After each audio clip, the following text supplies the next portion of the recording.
घातलेलं नाही. हे आहे उकडलेले बटाटे आणि आज त्याची ठेचा टाकून हिरवी मिरची, कोथिंबीर, लसूण, थोडेसे धणे, कांदा हे असं टाकून मी कुटून घेणार आहे सगळे जिन्नस आणि मग बटाट्याची तिखट असं ठेचा टाईप बनवणार आहे भाजी.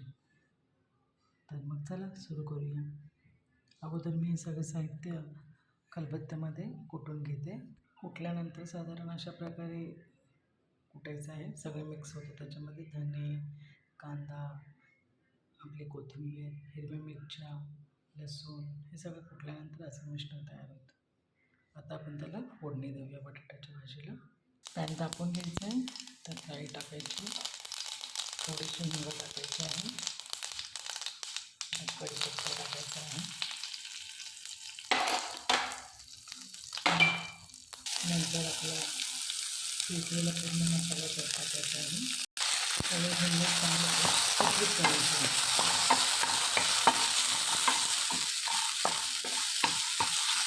हिंग जर आपण टाकलं की थोडंसं मिश्रण परतून घ्यायचं व्यवस्थित. थोडं आपण त्यात तेल ॲड करूया.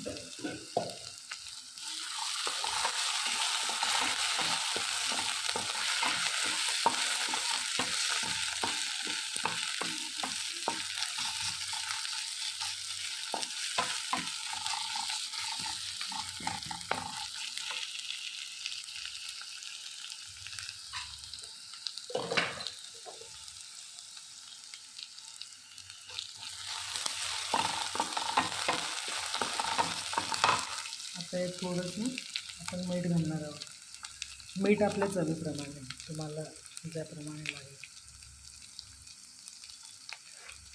परत थोडंसं परतायचं. मग आपण थोडीशी हळद टाकणार आहोत त्याच्यामध्ये, थोडी नॉर्मल,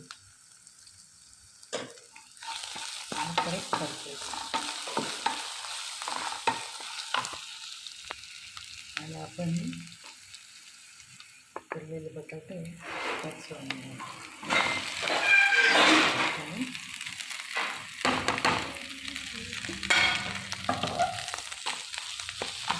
छान प्रकारे सगळं मिश्रण करून घ्यायचं आहे.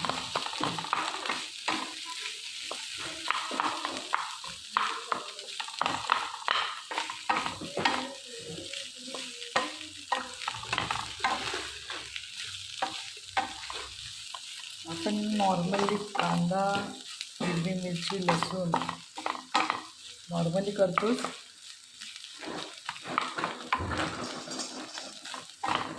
पण जेव्हा आपण कांदा, लसूण, हिरवी मिरची आणि धने, त्यात धण्याचा वापर केल्यानंतर कुटल्यानंतर जो भाजीला स्वाद येतो तो काही औरच आहे.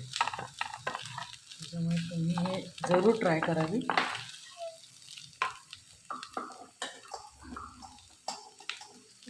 थोडीशी हळद,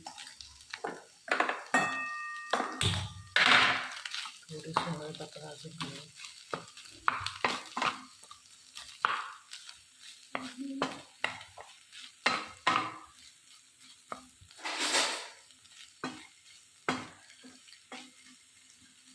त्याला हलकीशी आपण एक वाफ देणार आहोत.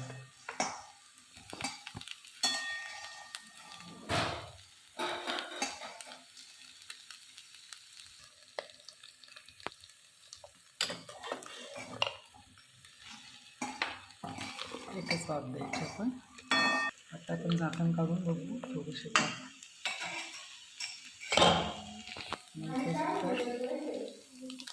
थोडीशी कोथिंबीर घालायची.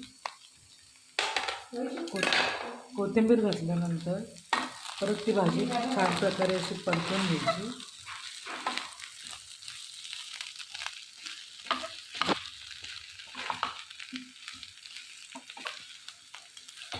कोथिंबीर घातल्यामुळे भाजीला छानपैकी असं चव येते. ज्याप्रमाणे तुम्हाला तिखट हवं असेल त्याप्रमाणे तुम्ही त्यात हिरव्या मिरच्यांचा वापर करावा. तुम्हाला कांदा आवश्यक असेल तर टाकावा. आणि अशा प्रकारे ही बटाट्याची भाजी ठेचा टाकून बनवलेली भाजी तुम्ही जरूर ट्राय करावी. नक्कीच तुम्हाला आवडेल. तुम्ही पण करून बघा. धन्यवाद.